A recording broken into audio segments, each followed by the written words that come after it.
Buenas noches, bienvenidos a Fondo, un programa en el que una semana más analizamos la actualidad de la provincia de Málaga con distintos protagonistas. Hoy nos acompañan el coordinador general del Partido Popular en Málaga y portavoz del Grupo Popular en la Diputación de Málaga, Cristóbal Ortega, y también va a estar con nosotros Manuel Méndez, decano del Colegio de Economistas de Málaga, la actualidad de la provincia que sigue centrada en aspectos como la sequía, la movilidad, la situación de la vivienda y con un debate institucional que está bastante caldeado. Veremos qué pasa mañana en ese pleno de la Diputación, pero estamos viendo que no baja el nivel de la crispación en la política y eso pues de alguna manera está condicionando el día a día en la actualidad malagueña. Vamos a empezar con nuestro primer invitado, Cristóbal Ortega. ¿Qué tal? Buenas noches. Buenas noches, un placer estar aquí.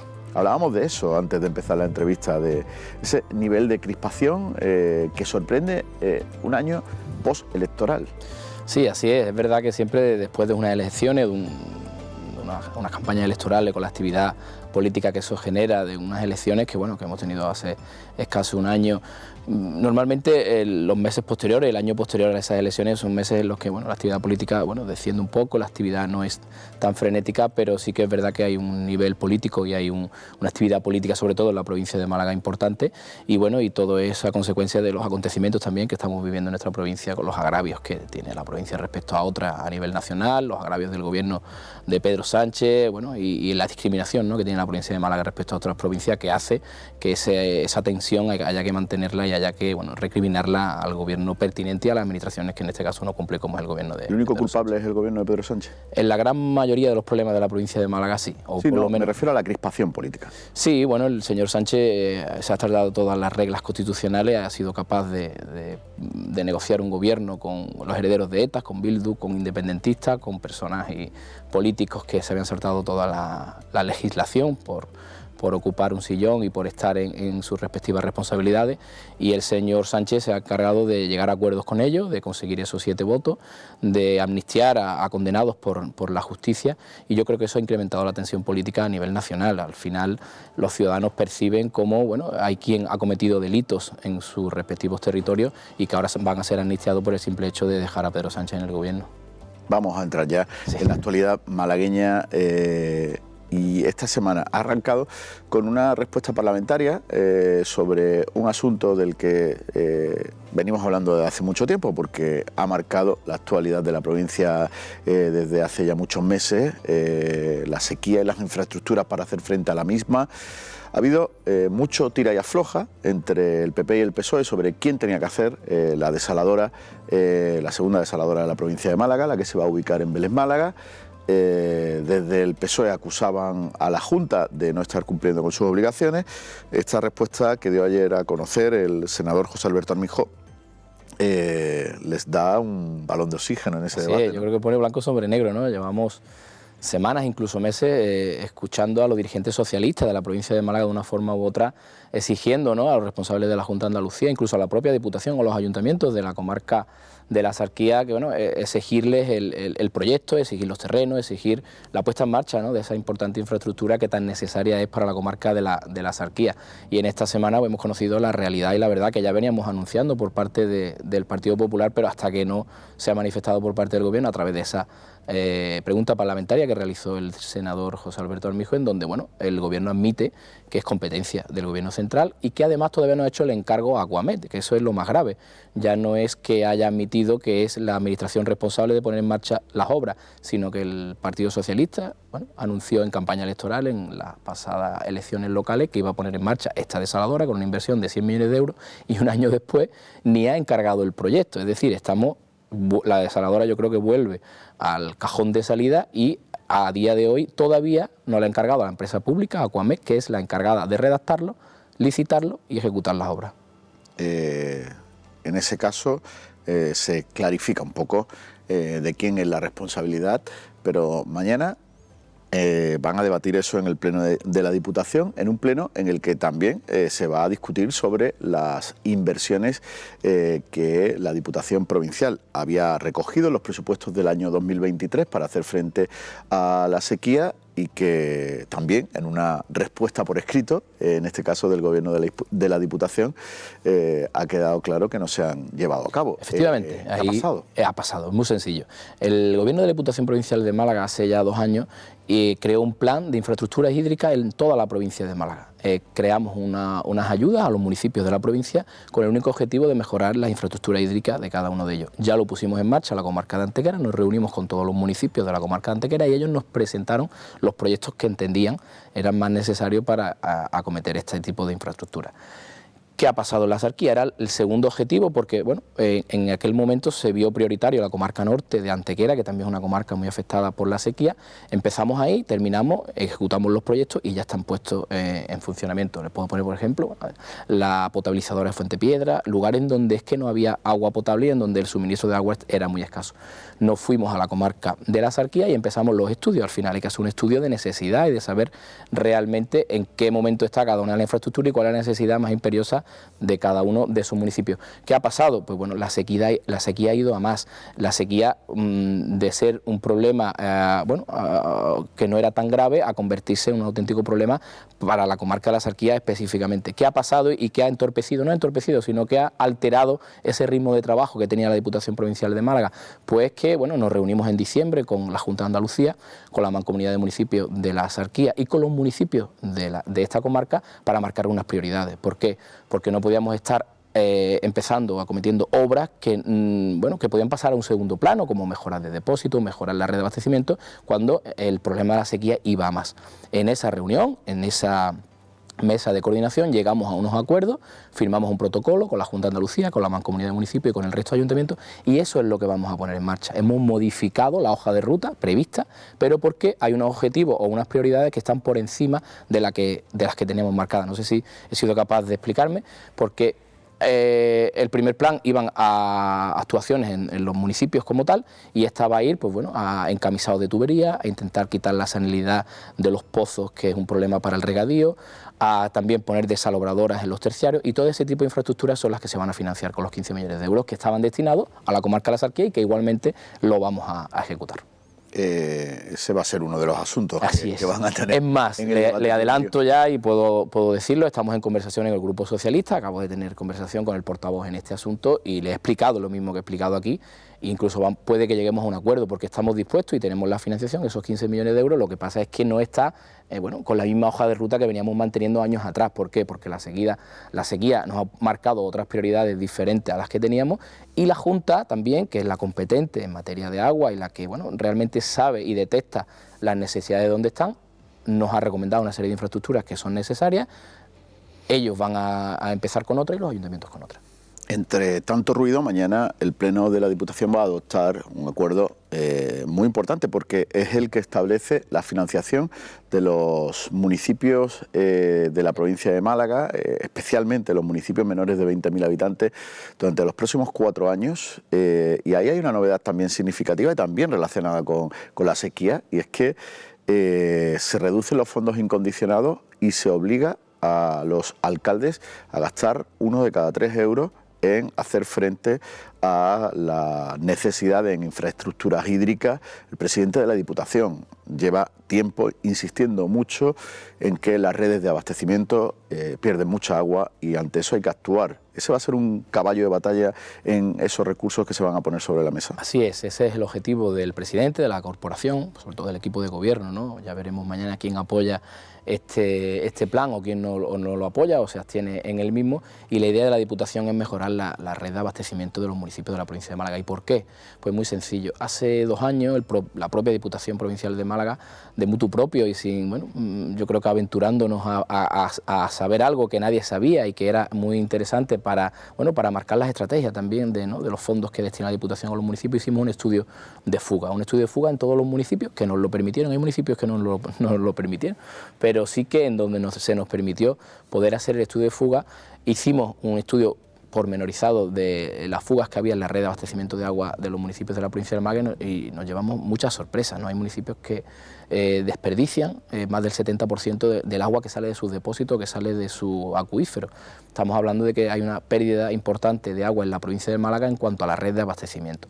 eso automáticamente hace que priorices este tipo de infraestructura y que los planes futuros, las inversiones futuras de la Diputación Provincial vayan ligadas a la mejora y a la eficiencia de este tipo de infraestructuras. ¿Por qué?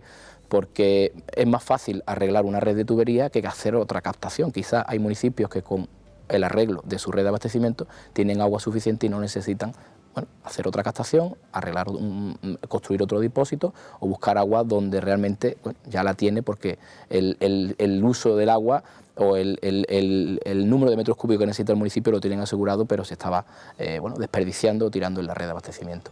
Esa va a ser una de las novedades significativas en unos planes en los que la oposición, especialmente el PSOE, ha anunciado que no va a apoyar porque no alcanzan el incremento que ellos planteaban. Es más, les reprochaban que ni siquiera hubieran contestado a su segunda propuesta. Es que al final dos no se ponen de acuerdo si uno no quiere, ¿no? Y después de 6 reuniones, porque hay que recordar que el Gobierno de la Diputación lo componen 18 diputados del Partido Popular, una mayoría amplia. Estamos hablando de que hemos mantenido 6 reuniones cuando quizás no era necesaria ninguna. Cuando hay que aprobar cualquier asunto, tenemos la mayoría suficiente como para poder plantear esta estrategia y no llegar a acuerdo con ninguno de los grupos. Por eso no ha sido la dinámica ni el objetivo ni del presidente ni del equipo de gobierno, porque ya se vienen trabajando desde hace meses. Han sido 6 las reuniones que las responsables de este área, del Plan de Asistencia y Cooperación, junto con los portavoces de todos los grupos políticos, han mantenido reuniones para intentar llegar a un acuerdo y que sea un acuerdo unánime de la corporación el que se lleve mañana a pleno y el que dé respaldo a los municipios a la hora de poder dar esta financiación.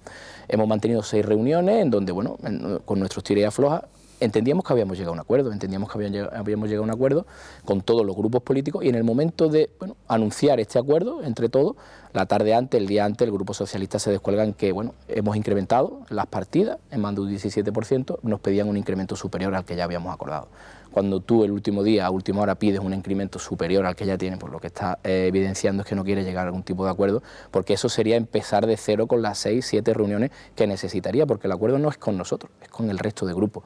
Y creemos, y estoy totalmente convencido, tanto el Grupo Vox como el Grupo con Málaga van a votar a favor, porque ellos han estado en la reunión y han dado su palabra de que van a apoyarlo, y porque hemos atendido también a las peticiones que ellos han realizado respecto al plan, y mañana se evidenciará la realidad también del Grupo Socialista dentro de la propia Diputación Provincial de Málaga, que viene manteniendo un mensaje a lo largo de 6 reuniones y que desgraciadamente mañana el acuerdo del Plan de Asistencia y Cooperación, con ese incremento que va a suponer más financiación para los municipios de aquí al 2029, pues no va a salir por unanimidad por este descuelgue del Partido Socialista en el último minuto. En cualquier caso, independientemente del planteamiento por grupos, de lo que sí se suelen quejar los alcaldes de los municipios más pequeños, de que se destina muchos recursos a los municipios grandes, cuando en teoría la Diputación a quien tiene que prestar una mayor atención es a los municipios más pequeños. Esa es la teoría, desde mi punto de vista esa es la teoría y podemos demostrarlo con números, ¿no? Y los municipios pequeños siempre son los más beneficiados. Precisamente mañana,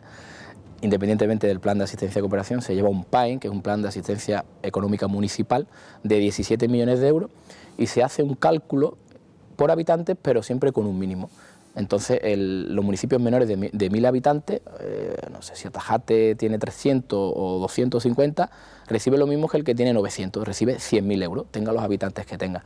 En comparación con Marbella, que va a recibir 400.000, está más financiado el municipio de 500 habitantes que Marbella, con 400.000 habitantes, en comparación al número de habitantes. Es verdad que siempre es necesaria la financiación de la propia... Sí, pero Marbella tiene unas posibilidades y unos recursos que Atajate no tiene. Ya, pero al final, en relación habitante-inversión, podemos estar hablando a lo largo de un presupuesto, a lo largo de un ejercicio presupuestario. Estoy hablando solo y exclusivamente de este plan, que independientemente del que hemos hablado, también llevamos a la Diputación Provincial de Málaga.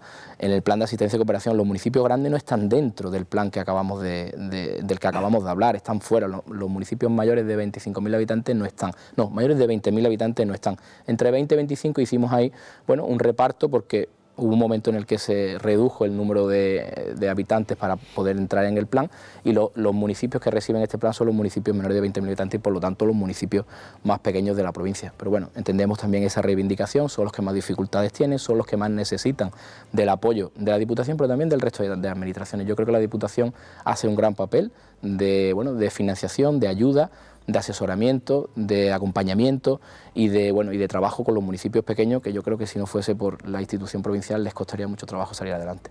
Al final se está trasladando al pleno de esta institución también cuestiones que trascienden a la misma, pero que bueno, que forman parte del día a día de los malagueños. Se convierte casi en el pleno de un parlamento provincial, ¿no? Por ejemplo, mañana otro de los asuntos sobre los que seguro que va a haber un arduo debate va a ser sobre la situación de la sanidad en Andalucía, con ese cierre definitivo de las urgencias del Hospital Civil. La oposición ahí también ha presentado distintas propuestas poniendo en entredicho, ¿no?, la gestión que de la sanidad pública se está haciendo en esta comunidad. Así es, al final mañana debatiremos muchísimas cosas que no son competencia de la propia Diputación, pero bueno, al final está bien debatir, está bien que confrontemos las ideas de cada uno de los grupos, y la situación de la sanidad, igual que la de la educación, cuando ha estado el Partido Socialista en la institución regional, también hemos sido nosotros los que hemos planteado este tipo de cuestiones. Mañana sí, mañana trataremos el tema de la sanidad, en otras cuestiones, bueno, en otros plenos hemos tratado el tema de la educación, o bueno, otras cuestiones que no competen a la propia Diputación, pero que bueno, que es lógico también que el Partido Socialista haga esta queja o que plantee esta reclamación, pero bueno, no lo hacía cuando estaban ellos en el gobierno y cuando la situación de la sanidad era mucho peor que la situación que estamos ahora mismo. Hablan del cierre de la urgencia del hospital clínico, cuando bueno, ya no hay ninguna queja ni por parte de sindicatos ni por parte de trabajadores, una reunificación que se ha hecho de la urgencia al Hospital Carlos Haya, y que bueno, el servicio se va a seguir prestando, no hay una merma de profesionales, no hay una merma de servicio, lo que se ha intentado hacer y lo que se ha hecho es la mejora en la asistencia de urgencia en la ciudad de Málaga.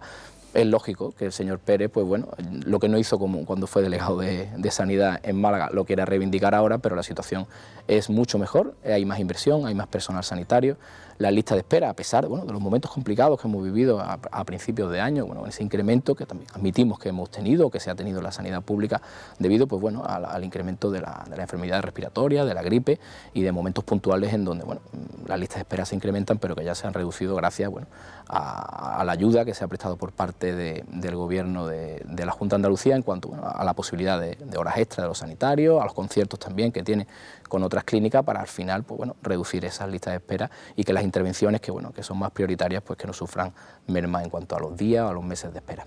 Hay espacios, zonas básicas de salud donde las listas de espera siguen siendo más que preocupantes.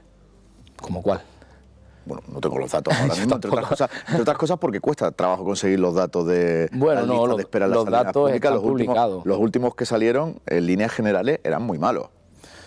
Bueno, los datos que hay en determinado momento no nada tienen que ver con los que puedan salir mañana o puedan salir dentro de una semana. Es verdad que, bueno, que hay un problema con las listas de espera, un problema que además tenemos la suerte de conocer, porque cuando estaba el Partido Socialista, la Junta de Andalucía, la lista de espera nadie sabía el número de personas que había en lista de espera ni el tiempo que llevaban esos ciudadanos esperando una intervención quirúrgica o esperando a un especialista. Las cifras, las que yo manejo, son mejores que las que es verdad que teníamos en el mes de enero. Es verdad que hay un plan de choque por parte de la Junta de Andalucía, como he dicho anteriormente, con la posibilidad de esas horas que pueden prestar los sanitarios, tanto en tardes como en fines de semana, siempre de manera voluntaria como es lógico, y la prestación de servicio también por conciertos que tiene la propia Junta de Andalucía con otras clínicas, en donde bueno, otras cirugías, otros tratamientos de menor importancia se están llevando a cabo también con esta posibilidad que está haciendo que se adelgacen las listas de espera.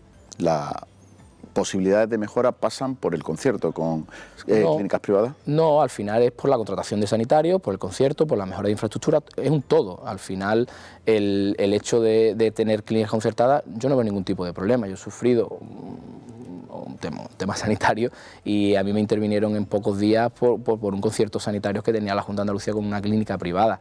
Al final el ciudadano quiere una gestión pública, quiere una sanidad pública y es lo que tiene en nuestra comunidad autónoma. Que el servicio se lo está dando una clínica privada o un médico que bueno, le paga la Junta de Andalucía a través de un concierto privado, al final lo que hay que dar un buen servicio, tener una salida de calidad y, bueno, y contratar el mayor número de sanitarios posible, que también es un problema. Hay una falta, hay un déficit de sanitarios en nuestra comunidad autónoma, yo creo que es algo a nivel nacional y que bueno, y que eso también es algo que deberíamos ir bueno, pensándolo en cuanto a la hora de las carreras de medicina, las notas, a todo lo que al final pues bueno, hace que el número de sanitarios sea, no, hay una falta y hay un déficit, incluso hay hospitales en donde no hay determinadas especialidades porque es que no hay especialistas de esa rama. Dentro del debate ese al que nos referíamos antes, bastante crispado, ocupa un lugar privilegiado la movilidad, el tren litoral, el tercer carril de la A7 en la zona este de Málaga, asuntos en los que está interviniendo en el debate hasta el propio ministro de Fomento, Óscar Puente, y donde la prioridad en las últimas semanas se ha fijado en esa ampliación del tren de Fuengirola a Marbella, con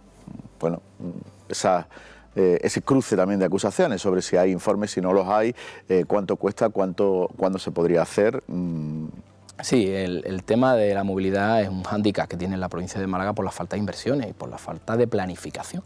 Al final no son las inversiones, sino la planificación a futuro que debe tener el Gobierno central, porque en este caso es competente en materia ferroviaria, y al igual que en materia viaria, en las carreteras, y era algo que venía reivindicando el Partido Popular desde hace ya bastante tiempo. Ya en el año 2018 creo que el ministro Íñigo de la Serna, del Partido Popular, presentó unos estudios de viabilidad, que ahora precisamente son los que hemos presentado al señor Puente, porque todo esto empieza con esta reivindicación, no del Partido Popular, ojo, que es que hablamos del Partido Popular por una reivindicación de la ciudadanía, de los malagueños y las malagueñas que se tienen que desplazar o a una costa o a la otra, y que ven como por un lado tienen una A7 colapsada en la parte este de la provincia, y por la parte oeste tiene el peaje más caro de todo nuestro país, un tren que se queda en Fuengirola, que no puede utilizar hasta llegar a Marbella, a Estepona, incluso al campo de Gibraltar, y que en verano ese peaje que tenemos en la Costa del Sol oeste, en la Costa del Sol, se incrementa de manera desproporcionada en los meses de más actividad. Esa es una reivindicación que tienen los malagueños, que nosotros elevamos a través de nuestro partido a nivel nacional, y viene el secretario de Estado a nuestra ciudad y dice que no hay nada y que el tren ni es una prioridad para el Ministerio, ni tienen ningún documento que dé testimonio a esta reivindicación. Después de esto, el señor Puente dice que no hay ni un papel, que no hay estudio y que no tiene nada con lo que poder enfrentarse a esta infraestructura. Esto todo es un despropósito por parte del gobierno de Pedro Sánchez a través de sus ministros, pero al final ellos son los que tienen la responsabilidad, y le hemos demostrado, le hemos llevado los estudios, hemos presentado los estudios ante la subdelegación del gobierno, hemos presentado todo lo que se ha hecho a lo largo de hace ya bastante tiempo, y que creemos que es algo que el ministerio, el gobierno de Sánchez tiene que marcar entre sus prioridades, porque es una auténtica necesidad, es un despropósito que tengamos el peaje más caro de toda España, pero lo que es peor es que tenemos la ciudad mayor de 100.000 habitantes, la única ciudad mayor de 100.000 habitantes de toda España que no está comunicada por tren, como es Marbella, ¿no?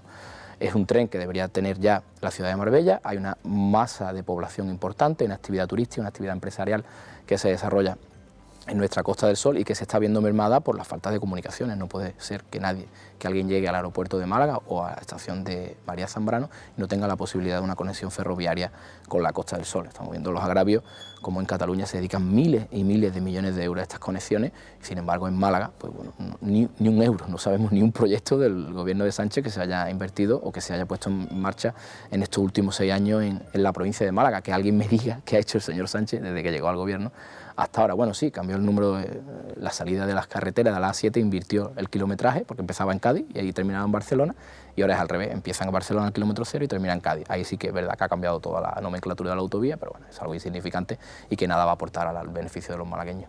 Dentro de la movilidad también es muy importante el futuro del metro. Hace unos días dio a conocer la consejera que se van a estudiar las posibles ampliaciones que se puedan desarrollar con 3 supuestos encima de la mesa: la posibilidad de que el metro llegue al Palo Rincón de la Victoria, lo cual daría una posible solución a ese colapso de la entrada este a la ciudad de Málaga, la extensión hasta la zona de Ciudad Jardín, o la llegada del metro a la zona del Parque Tecnológico, que lleva muchísimo tiempo encima de la mesa. Sí, además es otro tema que también se debatió en el Pleno de la Diputación el pasado mes, y sí que es verdad que yo creo que siempre hay que fiarse y hay que fijarse como prioridad los estudios de demanda y la necesidad que tiene cada territorio a la hora de invertir tal cantidad de millones, porque al final un kilómetro de metro, dependiendo si es en superficie o soterrado, estamos hablando de miles de millones de euros, que hay que estudiar muy bien la prioridad y la estrategia a la hora de iniciarlo, ¿no? Es verdad que hay una demanda importante en la zona este, yo creo que ahí hay una prioridad no sé si la número 1 o casi de las primeras, porque bueno, es la zona yo creo que donde también la ciudad de Málaga ha crecido más y donde hay más vecinos que se han desplazado o tienen su residencia tanto en Rincón de la Victoria como toda la parte Torre del Mar, Vélez, Nerja, Torró. Y también bueno, la zona, la actividad empresarial que hay en el parque tecnológico, que también es algo importante y que, bueno, que también beneficiaría a los vecinos del Guadalhorce. Vecinos de Coín prefiero que sea el del PTA, porque al final ya se está utilizando el metro actual por los vecinos del Guadalhorce. Muchos vecinos del Guadalhorce dejan sus coches en la parada de la universidad, en Andalucía Tech, y van al centro en el tren. Y yo creo que hemos perdido mucho tiempo, creo, la Junta de Andalucía de los gobiernos anteriores han perdido mucho tiempo con no haber invertido lo suficiente con el metro en Málaga. Se han perdido muchos años.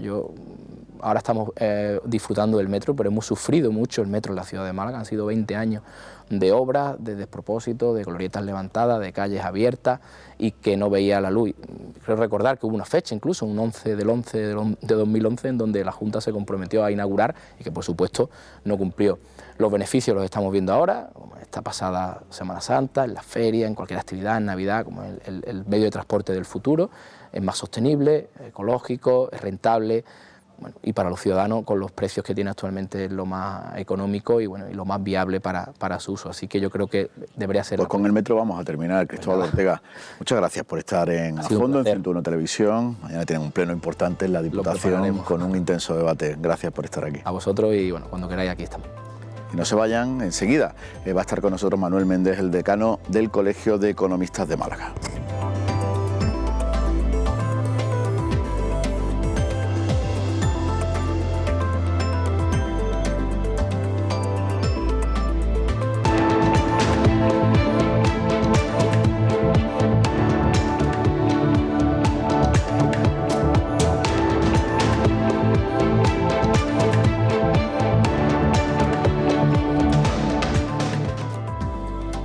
Seguimos en A Fondo, hemos hablado de la actualidad de la provincia, de ese pleno que hay mañana en la Diputación de Málaga, con el coordinador general del Partido Popular y portavoz del PP en la institución provincial, con Cristóbal Ortega. Y ahora vamos a tomar el pulso a nuestra economía. Nos acompaña Manuel Méndez, es el decano del Colegio de Economistas de Málaga. ¿Qué tal? Buenas noches. Muy buenas noches, ¿qué tal? Encantado de estar con vosotros. Bueno, pues la economía siempre tiene muchas aristas, muchos temas en los que entrar y bueno, vamos a empezar.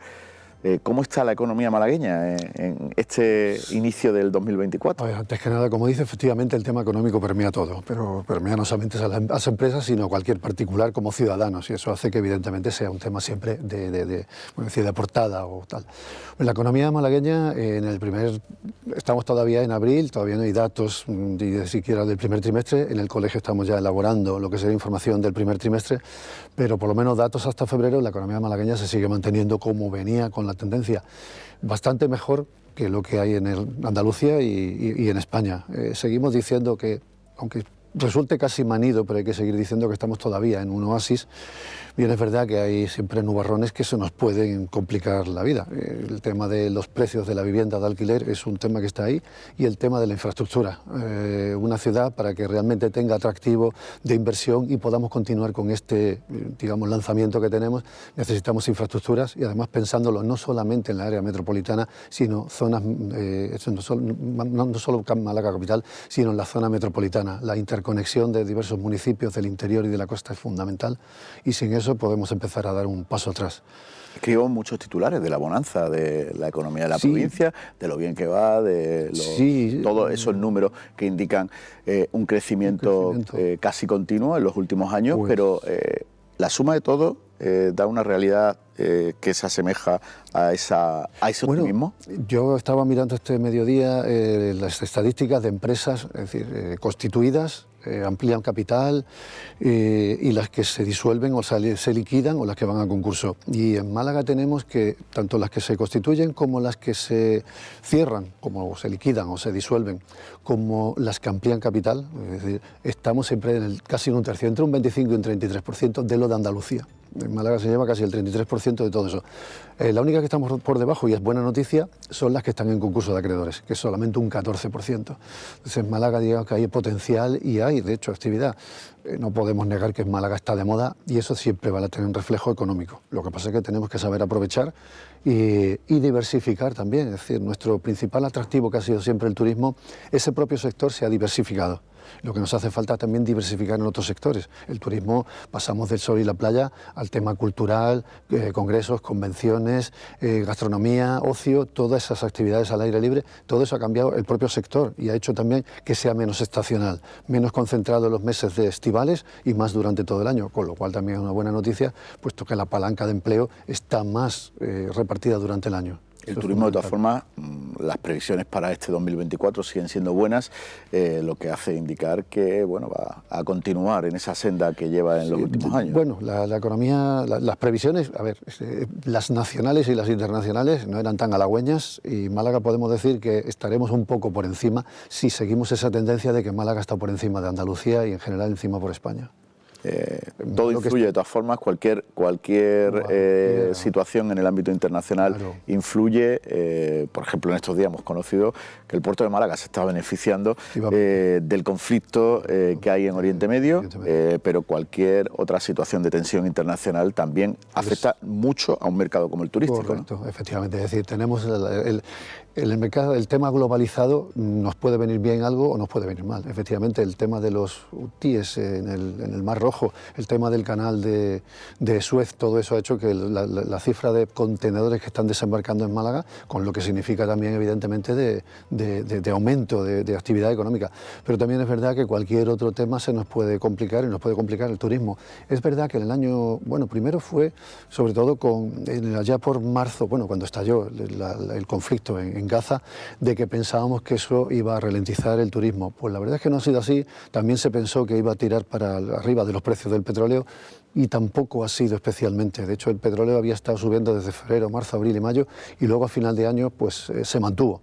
Entonces hay que estar muy expectante y la verdad es que el panorama puede cambiar voy a decir, de un día para otro. No hay una secuencia y hacer predicciones muchas veces es muy complicado. Se puede hacer en base a datos objetivos, pero cualquiera de estas situaciones que comentas efectivamente puede dar al traste completamente con la previsión. Por ahora no está teniendo consecuencias sobre el precio del petróleo, pero sí las está teniendo ya sobre algo muy importante en la economía actual y es en el coste del transporte de las mercancías desde Asia hacia Europa, algo que hace que el IPC se dispare y el incremento del IPC en una provincia como la nuestra tiene consecuencias complicadas, ¿no?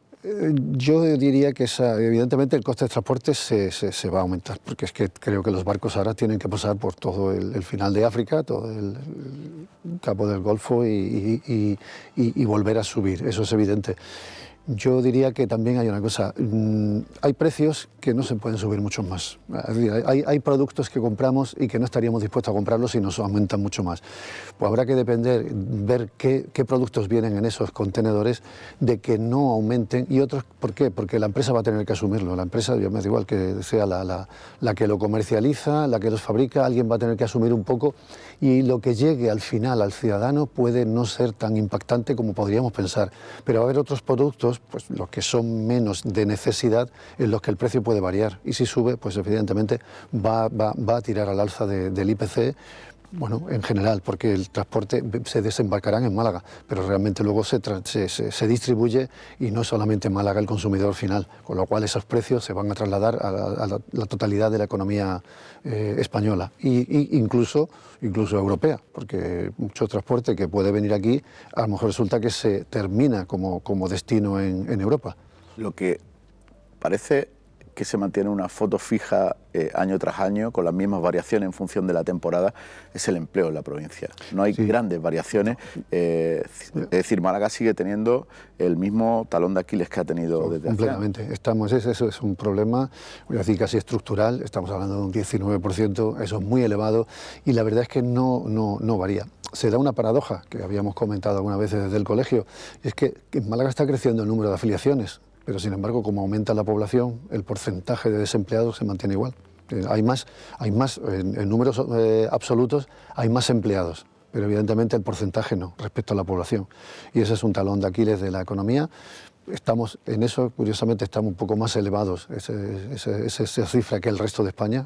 La media de España es algo inferior y es algo que hay que estudiar y bueno, tampoco es un tema que depende de Málaga, pero realmente depende de políticas, bueno, a nivel de comunidad autónoma y a nivel estatal. No es solamente un tema que podamos actuar solamente a nivel provincial. El comportamiento del mercado laboral también sigue muy vinculado a la temporalidad. Sí, pero la verdad es que algo menos. Cada vez la bajada siempre típica era en el mes de septiembre, que es cuando se terminaban los contratos de la hostelería, y sin embargo eso se ha pasado al mes de octubre y casi principios de noviembre. La temporalidad se está repartiendo más durante el año, como decía, pues porque el turismo se está desestacionalizando, está cubriendo más todo el año, porque hay nuevas formas de turismo, como estaba comentando, el tema gastronómico, enológico, cultural, convenciones, golf, todo eso no necesita concentrarse en los meses de verano. Llevamos mucho tiempo hablando también de la Málaga tecnológica. ¿Empieza a tener incidencia en la economía de la provincia y hasta qué punto? Sí, tiene el parque tecnológico. Tiene un tirón muy fuerte actualmente en la economía malagueña. Estamos hablando de que también es una política, el resultado de políticas que se han venido, digamos, sembrando durante unos cuantos años, bastantes años, y ahora mismo con el desembarco de estas empresas que todos conocemos, de grandes nombres del extranjero, más empresas que vienen de la mano de universidades para temas de, por ejemplo, de antivirus, sobre todo. Entonces, evidentemente, ¿esto es lo que nos significa? Que están viniendo profesionales de bastante cualificación, que están desembarcando por Málaga, personas que tienen un alto nivel normalmente retributivo, que puede generar una brecha entre respecto a la sociedad malagueña y el que viene de fuera, porque son personas que vienen desplazadas por su empresa. Pero también es verdad que ese exceso de retribución pues hará que los sueldos también en Málaga puedan experimentar un aumento andando el tiempo. No va a ser una cosa inmediata, pero evidentemente no se puede pensar una Málaga de dos velocidades donde haya unos salarios y otros. Pero eso evidentemente está. Hay algún que puede pensar que, bueno, que venga aquí una empresa de estas características no le aporta nada. Esa empresa, aparte de quien trae, esa empresa necesita limpiar sus oficinas, necesita servicios de consultoría, de marketing, que aunque muchos de esos los tengan, digamos, centralizados en sus sedes del extranjero, pero tienen que tirar de servicios de Málaga, de autóctonos de aquí. ¿Está ayudando eso ya a diversificar la economía malagueña? Sí, fundamentalmente. Y otro sector que está también un poco en auge es el tema de la educación. Educación en todos los sentidos, desde formación profesional hasta grado máster y universitario. También hay un desembarco de empresas de dar servicios de educación, y eso es lo que nos hace falta en Málaga, que no dependamos solamente, aunque es el estrella y no podemos tampoco perderlo, que no dependamos tanto del turismo.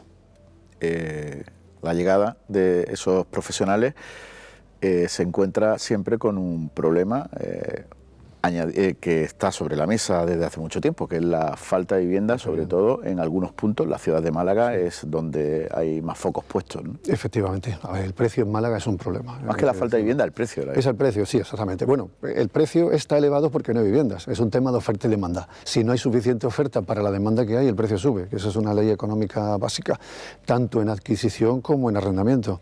Y es verdad que algunos de estos que vienen, pues, bueno, no es que tengan problema, a lo mejor con la capacidad retributiva que tienen lo pueden afrontar, pero es evidente que están dando un tirón fuerte a los precios. Y bueno, pues eso la única manera de solucionarlo es sacar más unidades al mercado, que se pueda construir más en todos los sectores, tanto de VPO, vamos a decir, para el que tenga una renta más baja, y pasando por el medio y el alto. No voy a entrar en el lujo. El lujo tiene su propio sector, tiene su propia demanda, casi no influye en el resto, un poco estanco, pero todos los demás sectores sí nos hace falta vivienda que valgan 100.000 y que valgan 500 y 600.000 euros. No pasa nada. En cualquiera de esos dos sectores, si se sacaran más unidades al mercado al año, tirarían de los precios abajo. Y lo mismo con el alquiler.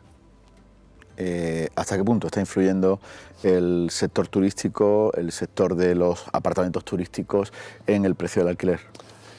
También, a ver, el tema del apartamento, o sea, el alquiler vacacional, pues evidentemente también está influyendo, pero no es el culpable. Me explico. se han refugiado y ha habido una tendencia de refugio en el sector vacacional del que tenía el arrendamiento a largo plazo, que por las circunstancias, por la percepción, no voy a entrar si es verdad o no, pero tiene una percepción de inseguridad jurídica respecto a lo que es la relación inquilino con el propietario y consideran que es más fácil y más rentable ir al vacacional. Lo consideran como más rentable sin ninguno de los problemas que pudieran estar adosados a lo que es un contrato de larga temporada. Entonces, el restringir la vivienda turística tampoco va a solucionar el problema, porque bueno, lo que significará que esas viviendas probablemente terminen vacías. No lo quiero tener en largo plazo porque no me interesa, porque mi percepción es la que estoy diciendo de inseguridad. No entro si es correcto o no, y hay muchas facetas ahí, pero si esa es la percepción del propietario, no pongamos límites. Lo que hace falta es que haya más viviendas para que quien quiera las alquile de la manera que quiera.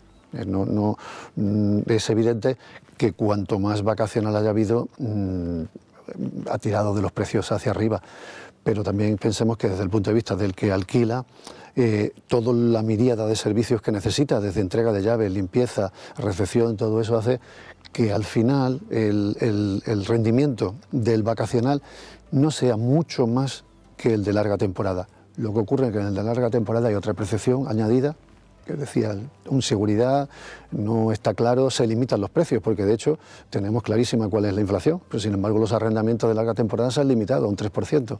Bueno, pues el propietario dirá que a lo mejor eso no le compensa, pues porque tiene gastos que suben bastante más que el 3%. Málaga podría tener zonas tensionadas, declaradas como tensionadas. Entiendo que sí, porque en Málaga, es decir, casi toda Málaga está tensionada. Estamos hablando de que ya, por eso es importante también, un tema añadido es el tema de las infraestructuras. Tenemos que pensar en Málaga como una zona ya metropolitana. ¿Por qué? Pues porque se está buscando ya en zonas limítrofes. Tenemos la zona que Torremolinos, Benalmádena hacia el oeste, Rincón de la Victoria hacia el este y hacia el interior, pues desde Alaurín de la Torre, Cártama o Pizarra, se están buscando ya viviendas por ahí. Nos vamos a tener en Málaga que el que viva en Málaga, trabaje en Málaga, probablemente no duerma en Málaga.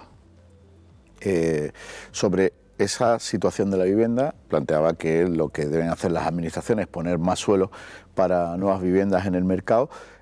¿Hay otras posibilidades, hay otras medidas que puedan, de alguna manera, con alguna intervención de la Administración, ayudar a que quien no accede ahora mismo, no puede acceder a una vivienda, pueda hacerlo? Creo que no. Todas las medidas, digamos, coercitivas, limitar el tema del alquiler vacacional, subvencionar, que puede venir bien puntualmente, esto es un tema de oferta y demanda. Si salieran 3.000, y digo por decir una cifra que he barajado, o sea, ha salido en medios, 3.000 viviendas al año, estaríamos hablando que el precio bajaría perfectamente un 10, un 12%. Y eso inmediatamente, vamos a proyectarlo. Entonces, a lo largo de 10 años tendríamos realmente una bajada que se asimilara más a lo que es el coste de vida. No, que ahora mismo está desproporcionado. El precio de la vivienda y el alquiler en Málaga está desproporcionado para el nivel de vida que hay. Y nos estamos pareciendo perfectamente a Madrid. Evidentemente, vivir en Málaga no es vivir en Madrid. Pues quiero decir, la retribución que se percibe en Málaga no es la de Madrid, por otras circunstancias. Entonces, más que eso, lo que nos hace falta es que se pueda sacar. Hay empresarios perfectamente contentos de construir. Si empresas en Málaga, la construcción ha sido otro sector tradicional. Se puede construir perfectamente, lo único que hace falta es que haya suelo y una segunda parte, que haya cierta celeridad y seguridad a la hora de, desde que tengo el suelo hasta que puedo construir. Las licencias, todo lo que es ese tema urbanístico, se podría acelerar un poco más. Ahí hay varios elementos. Por un lado, que los planes generales contemplen nuevas posibilidades de suelos urbanos. Por otro lado, que las administraciones públicas sean más ágiles, ¿no?, en la gestión. Sí, la agilidad y, por ejemplo, el tema de VPO. Lo que ocurre es que a los precios que se puede estar licitando las viviendas de VPO al promotor no le interesa. Dices que el coste de materiales ahora mismo es mucho más que lo que me están pidiendo que yo pueda vender esa vivienda, con lo cual no me interesa, no entro. La Administración tiene que hacer un poco una reflexión y ver y adaptarse, y desde luego ser más rápida, más proactiva. Cuando hemos empezado a hablar de vivienda, dejaba fuera la vivienda de lujo. Sobre ella hay una cuestión que puso sobre la mesa el presidente del Gobierno hace unos días, Pedro Sánchez, cuando anunció que se iban a suprimir esos visados en base a esos ciudadanos que los obtienen por inversiones. La Costa del Sol se verá si se lleva a cabo finalmente perjudicada por esa medida y hasta qué punto. A ver, lo que estamos diciendo de lujo, no, porque yo el lujo voy a entenderlo a partir del 1.000.000 de euros hacia arriba, y realmente la visa oro lo que se requería solamente eran 500.000. Y bueno, otra cosa sería que alguien gaste más. A ver, esta es una norma que lleva en vigor prácticamente 10 años, desde septiembre de 2013. Creo, la verdad es que hay informaciones, no son claras, no han sido transparentes, pero se han podido dar entre 4.000 y 6.200 visados en España en ese tiempo. Y las ciudades que lo copan prácticamente son Madrid, Barcelona, Málaga, Valencia y Baleares. Pues, es decir, si dividimos esos 6.200 visados o visas entre 5 ciudades, me parece que sale a 1.200 por año, entre 10 años son 120. Y que en Málaga se dejen de recibir 120 visados al año y por tanto se dejen de percibir la inversión de esos 124, no va a significar. Aquí lo que pasa es que las cifras, es decir, el impacto económico es muy difícil de medir, porque hay dos. Uno, estamos hablando de los impuestos indirectos que pagarían esos compradores al comprar la vivienda, que es transmisiones patrimoniales o el IVA correspondiente. Pero hay una segunda parte. Si obtienen la residencia, tributan en España por la totalidad de su renta mundial.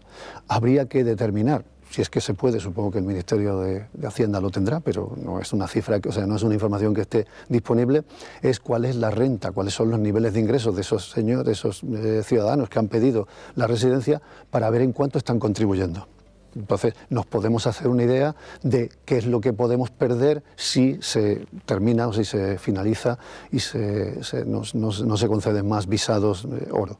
Pero es muy difícil de medir porque no hay información. No solamente la materia de por sí se requeriría una cierta investigación, pero es que no hay datos objetivos sobre el tema. Vamos ya con las infraestructuras. Hablaba el invitado anterior, Cristóbal Ortega, de los efectos que sobre una ciudad como Marbella puede estar teniendo el hecho de no contar con una conexión ferroviaria. ¿Tiene tales efectos sobre la economía y cuáles son las principales infraestructuras que necesita la economía malagueña de forma más urgente? Marbella tengo entendido que tiene más de 100.000 habitantes y puede que sea la única población de España de más de 100.000 que no tenga conexión. Eso es que parece un poco paradójico. Sí, lo que pasa es que el tema del tren hasta allí, a ver, las soluciones tradicionales sobre el tendido, sobre el suelo, pueden ser complicadísimas porque es una zona que está súper poblada, súper urbanizada. Habrá que tener inventiva. Yo he escuchado de todo, incluso sobreponerlo sobre la carretera. Hay quien habla de dar una vuelta, ir por el interior, pero evidentemente se tiene que conectar, no solamente por Marbella como núcleo, es todo lo que hay alrededor, porque estaremos hablando de diversas paradas. Es fundamental la infraestructura, porque es que, primero, de los que vienen a Málaga, no todos terminan viviendo en Málaga. Hay quien desea tranquilidad y se va un poco más a las zonas rurales, hay quien se va a pueblos del interior, pueblos de la costa, y esas personas puede ocurrir que trabajen en Málaga o tenga de vez en cuando que venir por motivos de trabajo a Málaga. Si no hay una red de transporte público, de infraestructura, carreteras y ferrocarril que esté a la altura y que sea ágil, pues la verdad es que esas personas pueden decir no me interesa Málaga como destino, porque aquí no puedo moverme con la misma libertad que me podría desplazar en otra ciudad, en otra capital, de esta que siempre han salido en el ranking incluso de los nómadas digitales. Todas las ciudades que pueden tener atractivo, pues resulta que Málaga se nos puede quedar atrás. Es fundamental. Tenemos que pensar en Málaga, en la zona metropolitana. Esto no es una política que se ponga en marcha ya de cada ayuntamiento de manera separada. Hay que verlo, como decía, en la zona Torremolinos. Vamos a dejar Torremolinos, no voy a Benalmádena, no voy a llegar hasta Fuengirola, por el interior, lo que es desde luego Alhaurín y Cártama y Pizarra, y hacia el este por Rincón de la Victoria. Esa es una carretera que está ya saturada. Las colas para acceder a Málaga por la mañana creo que es de dominio público. ¿Cuál sería entonces la infraestructura más urgente que necesita la economía malagueña? Inmediato, y si se pudiera técnicamente, digo que no lo sé, es aumentar la frecuencia de cercanías a Fuengirola. Tengo entendido también que ahí hay un colapso, y digo si se puede técnicamente porque no sé si resulta que por las vías, que no es un tendido doble en todo el recorrido, se puede aumentar la frecuencia. Esa sería una.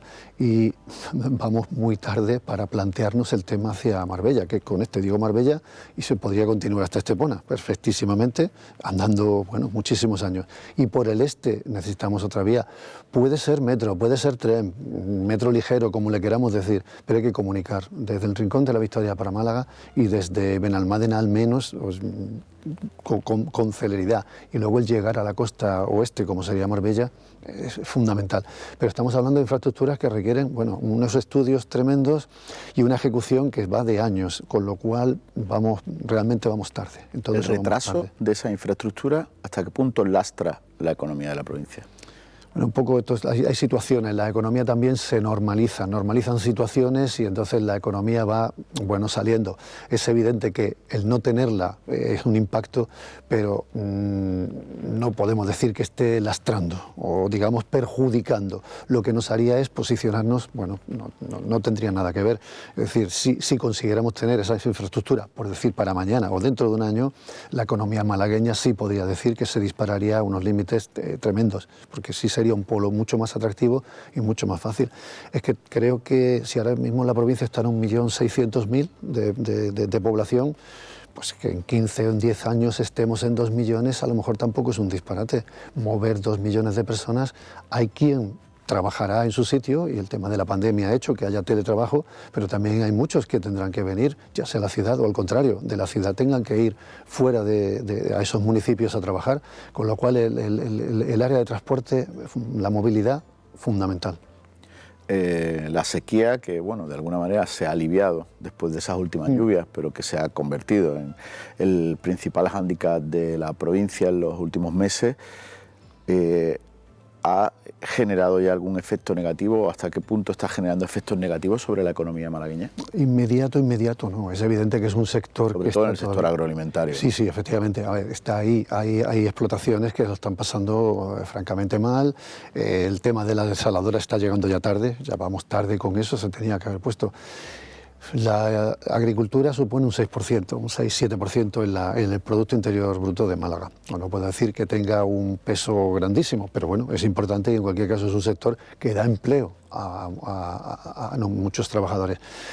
Efecto inmediato no ha habido todavía nada drástico, pero es evidente que esto no se puede continuar en el tiempo. Un tema que vamos a tener ya sobre la mesa es que si se ponen en marcha las desaladoras, el precio de ese agua va a ser ostensiblemente superior al del agua que se está consumiendo ahora mismo. Ese margen, ¿quién lo paga? ¿Lo asume la administración? Si lo asume la administración, lo pagamos entre todos, y si lo asume el agricultor, diría que es inasumible, no podría, porque estamos hablando casi se duplica prácticamente. Una desaladora hay que instalarla a nivel del mar y hay que bombear luego ese agua hasta donde se necesita. Y luego todo el tema del mantenimiento de las membranas y todo lo que significa la infraestructura. Eso es costosísimo, pero no nos queda ahora mismo otra. Y eso se tenía que haber empezado hace bastante más tiempo. Con esa cuestión nos vamos a quedar. Hemos tomado el pulso prácticamente a todos los sectores de la economía malagueña. Nos quedamos con lo que decía al principio, con que hay que ser moderadamente optimistas, ¿no? Sí, efectivamente, sí. Vamos a moderar. Es decir, estamos en una buena ciudad y en un buen punto de partida, pero tampoco podemos ni dormirnos en los laureles, y eso es lo que hace falta también pedir a todos los sectores, tanto el público como el privado, que sea un poco más proactivo, que se compenetren mejor y que al final los ciudadanos estamos aquí y lo que queremos es vivir bien y de la mejor manera para nuestra ciudad. Manuel Méndez, muchas gracias por estar en A Fondo. A vosotros. Y a todos ustedes, gracias por seguirnos una semana más, acercándonos a la actualidad de la provincia de Málaga. Hoy hemos hablado de la situación de los municipios de la provincia y de la economía malagueña. Buenas noches.